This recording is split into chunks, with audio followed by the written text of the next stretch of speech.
Hello and welcome, friends. I hope everybody's having a great day so far. If you are new here, welcome.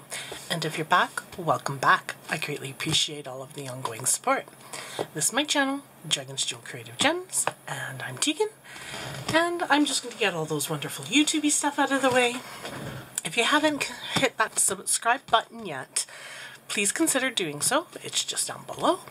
And if you like the content, please make sure you're hitting the like button on the videos. And of course, if you want to share some love down in the comments below, it's always greatly appreciated. And I absolutely love reading them. I do my best to make sure that I respond back and share some love in your direction as well, because naturally without you, this channel wouldn't exist. And I appreciate each and every one of you. And I thought I would bring some of those Halloween spooky vibes to the channel.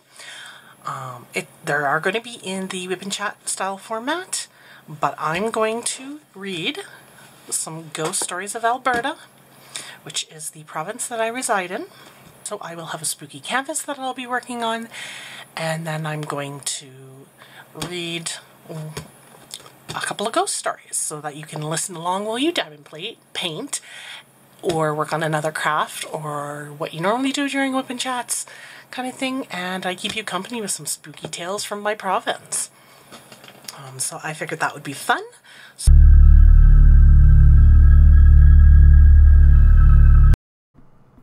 The lady required lots of attention.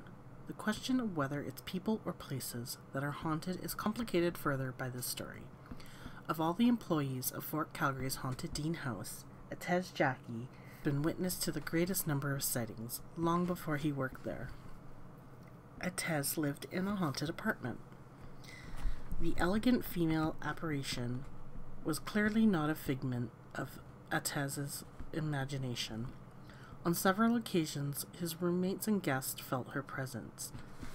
The apartment had both a front and back door. The personable young man explained, many people who come to visit would ask that we leave both doors open. They felt this dead woman's presence, and somehow having the doors open made them feel easier about visiting. The apartment is located in Mount Royal, an elegant and older area of Calgary. The Congress is the name of the building I lived in. There is an identical one next to it. They were built for older people who were moving out of their mansions in that area. Presumably, the ghost in Atez's state was one of the original tenants. Guests may have been leery of the part-time lady resident in the suite, but Atez and his roommates were not. They did on occasion find her a bit much to deal with. She needed a lot of attention, and she would make it known that she wasn't happy. We always knew when she was arriving. The pipes sounded as if they were going to explode. We often felt her in the corner of the dining room. That's the only room I ever saw her in. The sighting is a strange one because the apartment wasn't rented to Atez furnished. He bought his own furniture into the suite, and the one time Atez did see the ghost, she was sitting at his dining room table. She was an older woman and very elegantly dressed. She was wearing a pillbox hat with a veil. She looked very proper. Atez was very aware of her presence whenever the ghost was in the apartment. There was no question in his mind that this was the woman he and his guests had been sensing. Frequently when Atez and his roommates would come home, they would hear music coming from inside their apartment. It was music from the 1930s or 40s. Then when we'd open the door, the sound would stop and there was no one there. The woman could be a real nuisance when she set her mind to it. She turned the stove on and off when we were cooking. Once when I was in the bathroom, I heard someone knocking on the door. There was no one there. The apartment was heated by gas, and because it was so large, Atez and his roommates quickly fell into the habit of leaving the gas furnace on at all times. One time I came home and it was ice cold in the apartment. I knew the furnace had been on when I left, and it was turned off when I returned. I figured it would take quite a while for the place to warm up, so I went to get the matches to light the furnace right away. By the time I got back, the furnace was lit and the apartment was comfortably warm. The ghostly woman did not stay in the suite all the time. When she was there, though, Aztez found it best to acknowledge her arrival. One morning I knew she'd come in. The pipes were making an awful racket. I was alone and tired. I just didn't want to bother with her, so I stayed in bed. Then I heard 3 crashes, and I got up to investigate. A china figure of Charlie Chaplin lay in pieces on the dining room floor, across the room from the shelf where it had been displayed. She must have thrown it. I had it out with her then. I told her not to break anything of mine ever again, Aztez remembered. I was able to repair the broken doll, and after that she seemed to work through it. People complained that Charlie Chaplin's eyes leered at them and would follow them wherever they went in the apartment. Not long after the broken doll incident, Aztez moved upstairs in the Congress to a smaller suite. I wondered if she would come with me. One day when I was coming down the staircase, I was thinking about her, and I reached out my hand to put it on the newel post. The staircase extended and then retracted itself. I guess that was her way of letting me know she was still around. Since then, Aztez has moved to another area of the city. He was distressed to read of a murder in the Congress in the summer of 1991.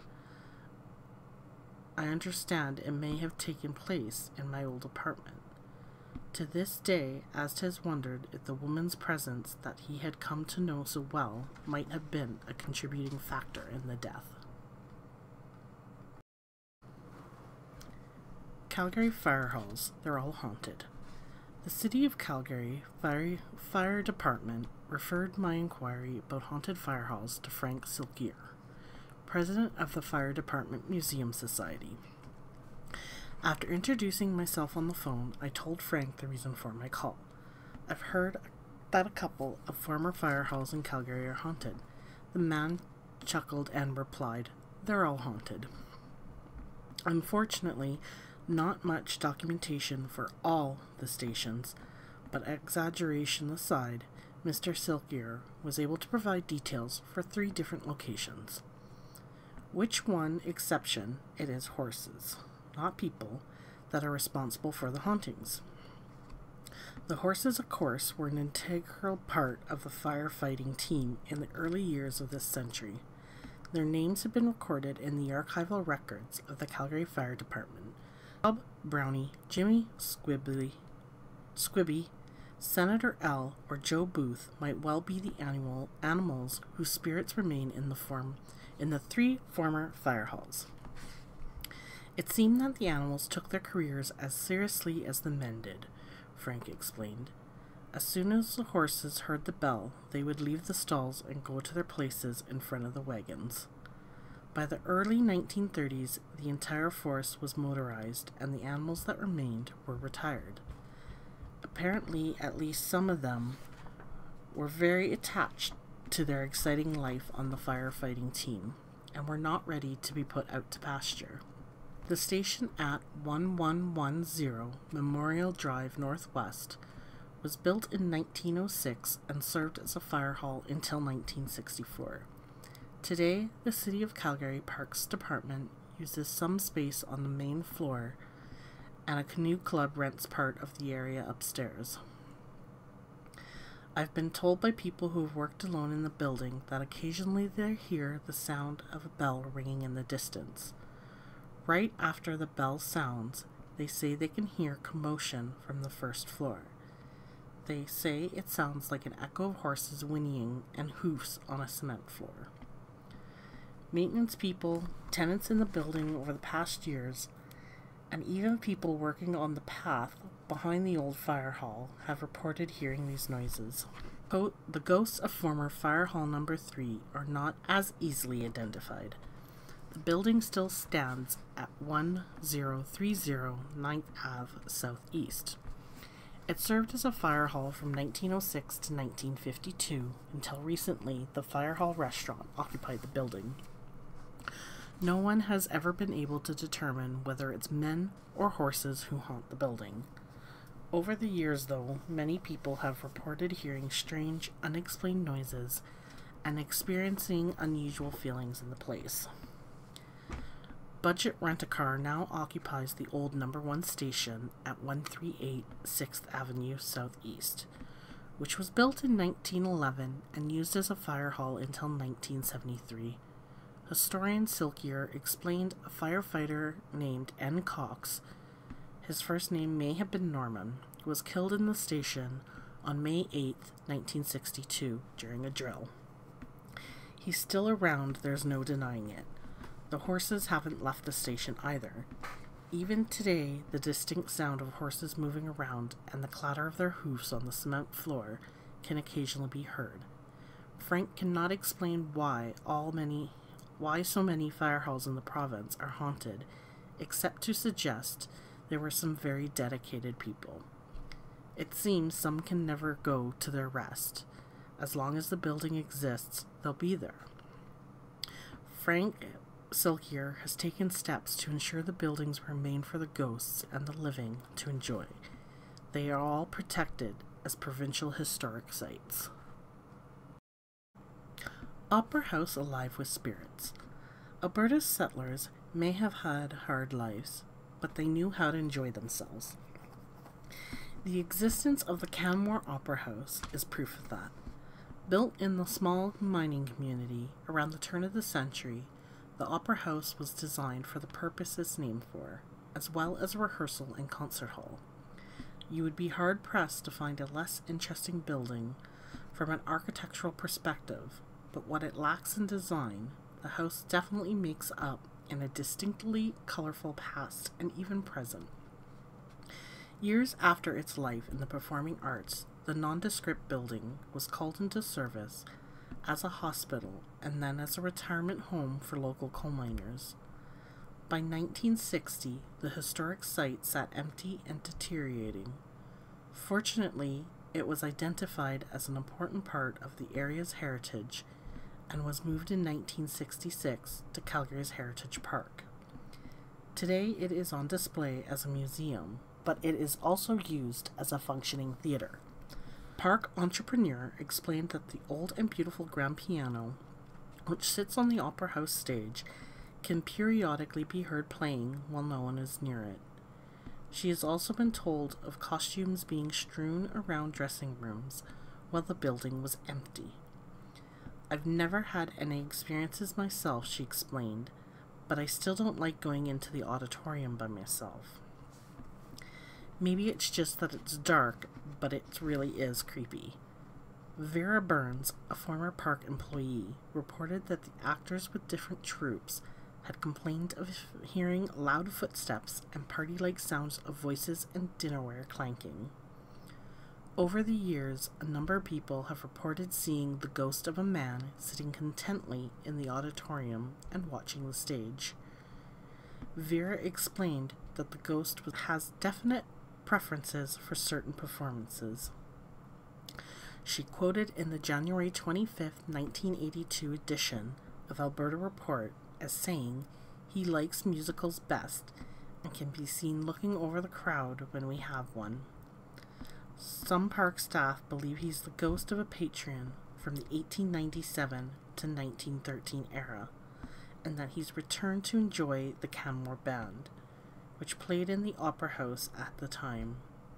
Others are sure it's the ghost of Sam Livingston, an area pioneer whose original homestead has also been moved to Heritage Park. Interestingly, a presence that was distinctly of adult and distinctly male was felt in the house as well. It may never be known whether it is, in fact, Sam who haunts the Canmore Opera House, although the Livingston homestead has always been and still is located close to where the Opera House has sat for 25 years. It is just as reasonable to speculate that the ghost is the spirit of a long-deceased miner with an undying love of music and performance. What certainly can be attested to is that the Opera House is haunted. This premise is accepted as fact by anyone who has worked in or around it for any length of time. Whoever haunts the house has not left it with a jubilant atmosphere. As dreary as the exterior appearance of the building is, the ambiance inside is even more bleak and joyless. Like the park interpreter, I wondered if the melancholy feeling in the theater was caused only by the requisite darkness, but my suspicions tell me it's more than that. Although through all my explorations, I've come to associate the damp, cool feeling that is this building has with a ghost. Anniversary Walk. Calgarians will remember 1988 as the year their city hosted the Winter Olympics. It was a dramatic, colorful, and successful time for Calgary citizens. Jane Nahornik, her mother, and her daughter are among those with vivid recollections, and it is a day in August of that same year that the three ladies remembered best, August 5th. We had been to a family reunion in Drumheller, the personal Jane explained. We visited in Lethbridge too, and then headed home for Calgary. In order to complete what had been a full family weekend, Jan, her mother, and daughter decided to go to Queen Park Cemetery, where her father is buried. We felt we wanted to pay our respects, and we always liked to keep the grave looking nice too, she explained. They drove to the grounds at 5:20 p.m. The normally busy cemetery appeared to have no visitors for the moment. The grave site they were visiting was up on a knoll and has a clear view of the area around it. There are no other cars or people to be seen. My daughter went to fill a jug we had in the car to water the flower on Dad's grave. Jan continued. Mum and I stayed in the car. We're just looking around and enjoying the peace and quiet. There was no one around.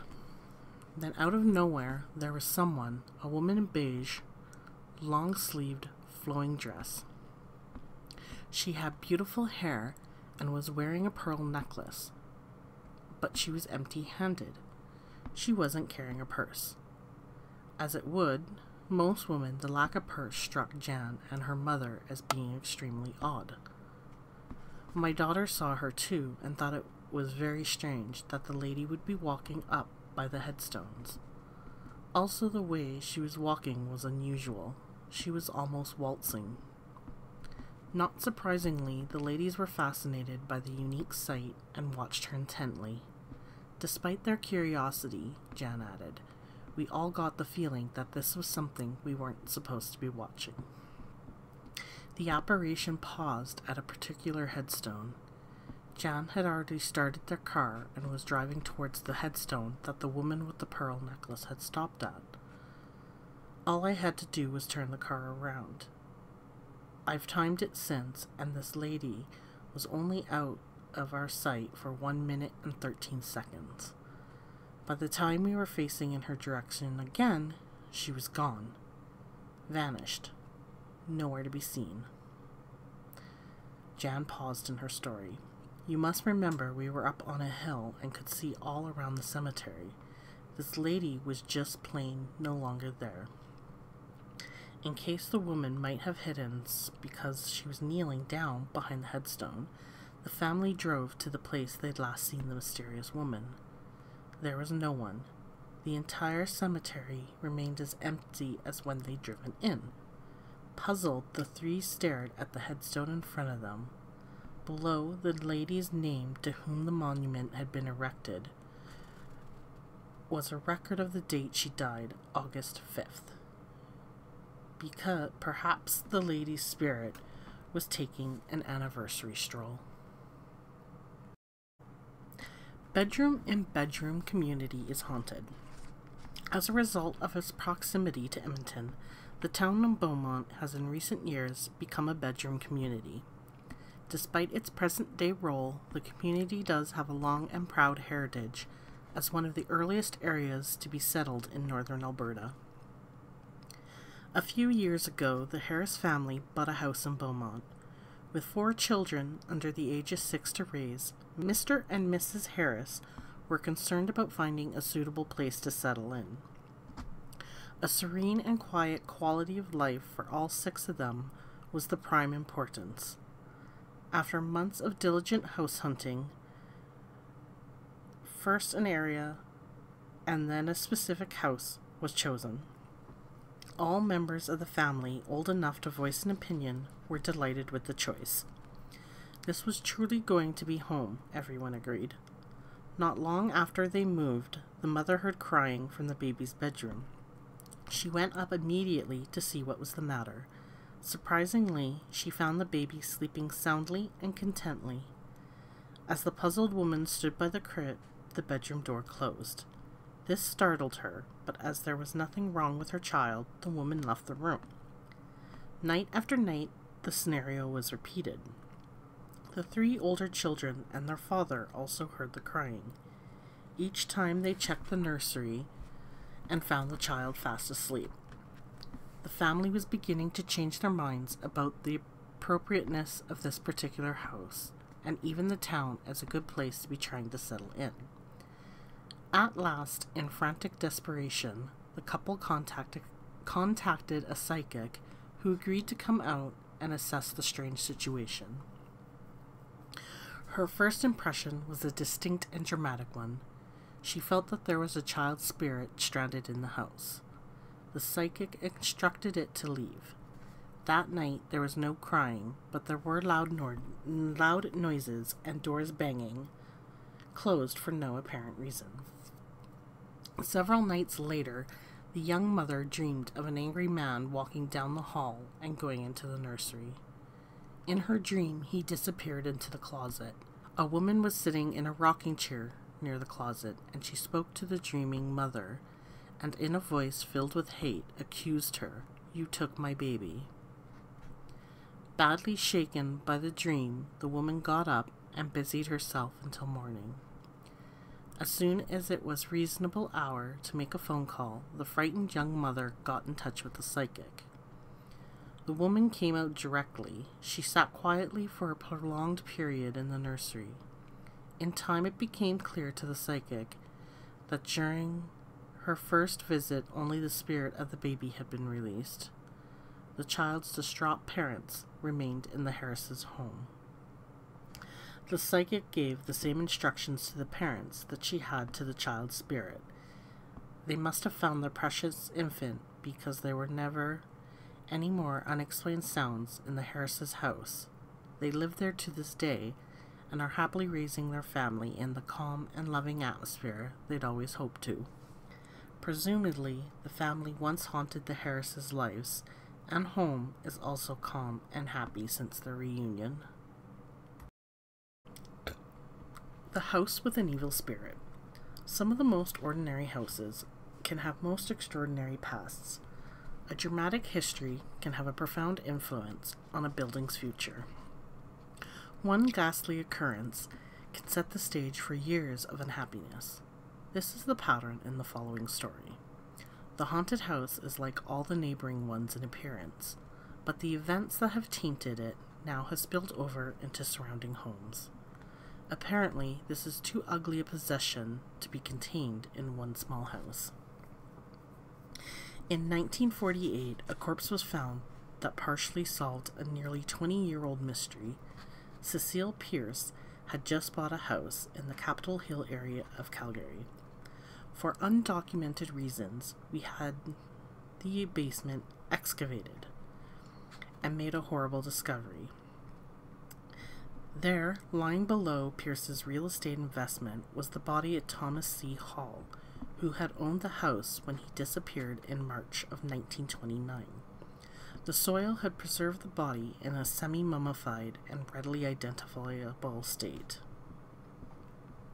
Hall had apparently been murdered by an opponent in a game of cards. Unfortunately, police were never able to prove this theory. No one was ever charged with the murder. We can assume that Pierce was not delighted by the discovery of his subterranean tenant, but he could not have been totally surprised by it either. For some time, he'd been listening to complaints by his 3 daughters about feeling a mysteriously clammy hand poking at them.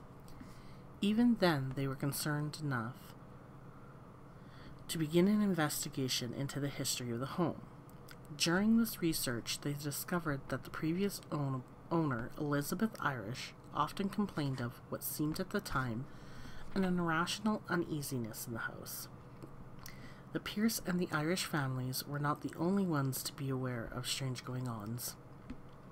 Rick Passy, who owned the house in 1982, recalled hearing unexplained knockings at the front door. Oddly, the peculiar reports were not restricted to that particular house, but also diffused through the surrounding dwellings. Neighbors nearby had long accepted that there was something unnatural about the nondescript bungalow. Edith Taylor, a longtime area resident, recalled that shortly after the discovery of the body, horrific tragedy struck the neighborhood. Families in the 3 houses closest to the Halls all suffered the death of a child. Hall's ghost was also generally blamed for seemingly higher than normal family instability in the surrounding area. Living in or even near the particular house, it seemed, had brought bad luck to any who tried it, even after the unfortunate Mr. Hall's corpse was removed. Hopefully the spirit of Thomas Hall has somehow been avenged by now. The hope that the man's soul is at peace is probably no more deeply cherished than in his old house, because at this writing, that malevolent resident is still occupied. Perhaps if anyone is looking for a new home, some investigation beyond the normal parameters of real estate listings might be insurance of a peaceful future. A dog breathing down your neck. In 1975, Nikki Bellarose was working in a Calgary art shop. The business was located in an old house in the southwest of the city at 823 6th Avenue Southwest. She only stayed employed there for 6 months, and the shop had since closed. But it's an experience that Nikki will never forget. While I was touring the Prince House in Calgary's Heritage Park, Nikki overheard my conversation with a park interpreter. She approached me right away. "I couldn't help hearing what you said. I've had an experience you might be interested in. If you think you want to include my story, just give me a call." The pretty dark-haired woman advised. Before the weekend was over, I had spoken with Nikki at length. Her story is a most unusual one, even for a ghost story. In order to set the stage for sharing her experience, Nikki explained that the employees of the art shop commonly accepted that the building was haunted. The motion detectors would go off at odd times when apparently no one had triggered them. The owners had people in to inspect the alarm device and the building's wiring, but nothing was ever found. The unproductive inspections did nothing to relieve the owners or employees' apprehensions. The phantom alarms continued. Further inspectors were called in when strong and very localized smells began being noted in various spots around the building. There was one particular strong odor in the foyer.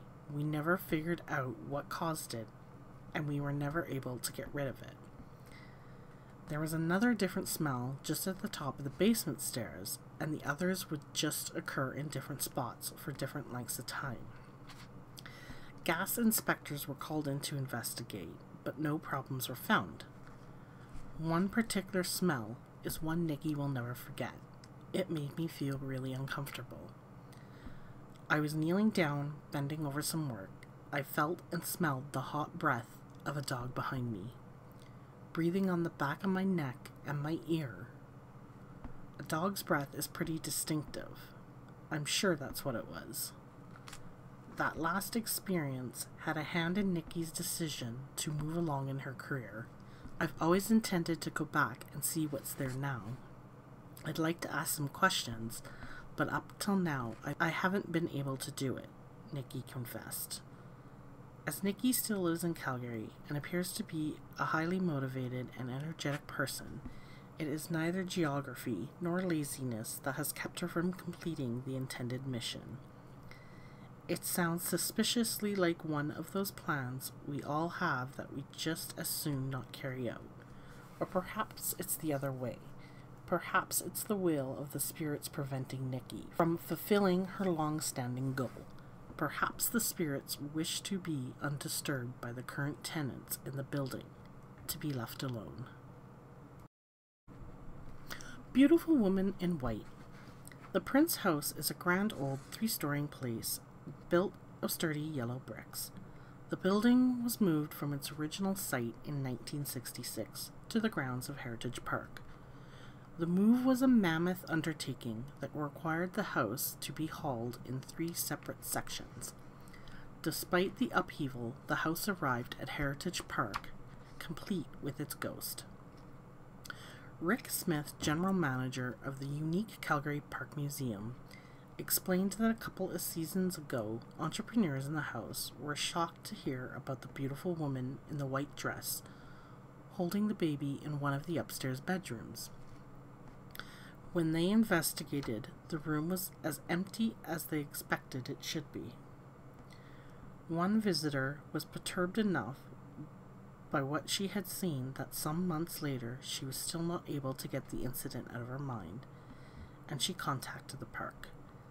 The lady described in detail the exquisite beauty of the woman holding the baby. She had been wearing a gown so white it virtually cast a glow, and when she had smiled at the lady and her companions, an atmosphere of peace spread throughout the room. That sighting was certainly the most dramatic report the park staff had ever had from Prince House. But reported sightings of the mother and child have come to be expected by now. One incident that Rick Smith did not expect and hopes never to have repeated was a call from the park security one morning at 2:30 a.m. They wanted to let him know there were lights on in the 3rd floor of Prince House. Rick knew that was impossible because the 3rd floor was closed off and had been for years. Besides, there was no electricity to that story. The guard was insistent, however, and Rick eventually had to leave his home and drive to meet the worried guard. Sure enough, the entire 3rd floor of the large house was lit. Initially, Rick assumed that it was merely a reflection from the lights across the lake. That, unfortunately, would not explain the Prince House being lit up on all 4 sides. I certainly wasn't about to go in there, Rick explained. I noted the incident in the logbook and went back home. The next morning, Prince House was thoroughly checked and nothing out of the ordinary was found. Pixie returns. Couples whose children have grown and left the home often create strong bond with their pets. A dog or cat frequently becomes an important member of their reduced family. This could well be a contributing factor in the following story. Also, when hauntings happen in such couples' homes, they often take place in the bedroom. In the late 1970s, friends of Marion and Ernie Clark's gave them a Siamese kitten.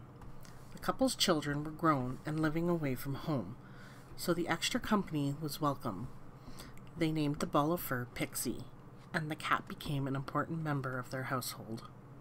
She was a very intelligent cat, Marion reported, but she didn't get into mischief like other ones we've had. Her only fault was she liked to sit in cars and sun herself. Pixie was even willing to override instinct to remain with the Clarks. My husband collected and spawned tropical fish. Pixie loved to go downstairs with him while he was tending to the fish. She was fascinated with all the activity in the different tanks. If she got too close, all Ernie had to do was tell her that's a no-no, and she jumped back up on her perch. Pixie's favorite time, though, was bedtime. She would wait for Marion and Ernie to go to bed. Then the comfort-loving cat would jump up on the bed and crawl under the covers to their feet. This was the routine the 3 Clarks kept up for years. It was only Pixie's urge to sun herself in cars that finished the relationship. One evening, the cat did not come home at bedtime. The couple presumed she crawled through the open window of the car and that the owners had driven away without noticing her. We cried for a week, Marion admitted, About a week after Pixie's disappearance, Marnie and Ernie were in bed for the night when they felt the presence of their beloved cat jump up on the bed.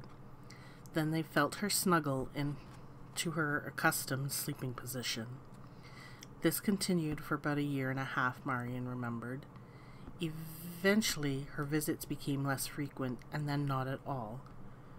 Where she really was during those nightly visits, we'll never know. Another question might be were the Clarks or Pixie providing the comfort. Son's suicide haunts house. This story is retold in its entirety. It's one of those stories where the missing details are as intriguing as those that are known.